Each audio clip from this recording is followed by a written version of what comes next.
అనుకుంటున్నాయి అలా రెస్ట్ తీసుకో, సాయంత్రం వచ్చి చేయి. రెస్ట్ తీసుకోవాలంటే ఇక కాదన్నా, ఎందుకంటే నాకు మళ్ళీ షిఫ్ట్ ఉంటది. సో నేను ఏమనుకున్నాను అంటే ఇప్పుడు 6 అవుతుంది కదా, 5 o'clock షిఫ్ట్ అయిపోయింది, ఫ్రెష్ అప్ అయ్యి ఇప్పుడు వచ్చేసినాను. మళ్ళీ 1 మళ్ళీ 2 o'clock వెళ్ళిపోవాలన్నా నాకు. ఓకే, ఇప్పుడు ఎటు చేసి మధ్యాహ్నం అయితే 8 hours అయితే గ్యాప్ ఉంటాయి కదా, ఉంటదన్నా. దాంట్లో కొన్ని అవర్స్ వండుకొని లాస్ట్ ఒక 2 hours అన్న నీకు దొరుకుతాయి కదా. ఎందుకన్నా ఇప్పుడు చేసి వాడు పండుకుంటే ఏమైతుంది?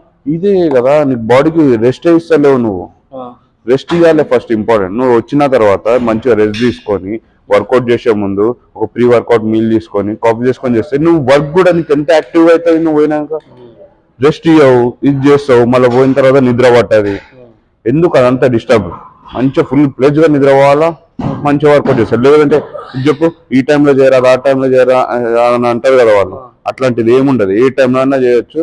మంచిగా పురుషుగా రెస్ట్, ప్రీ వర్కౌట్ మీల్ తీసుకో, కాఫీ గీఫీ తాగు, వచ్చి వర్కౌట్ చేసుకో.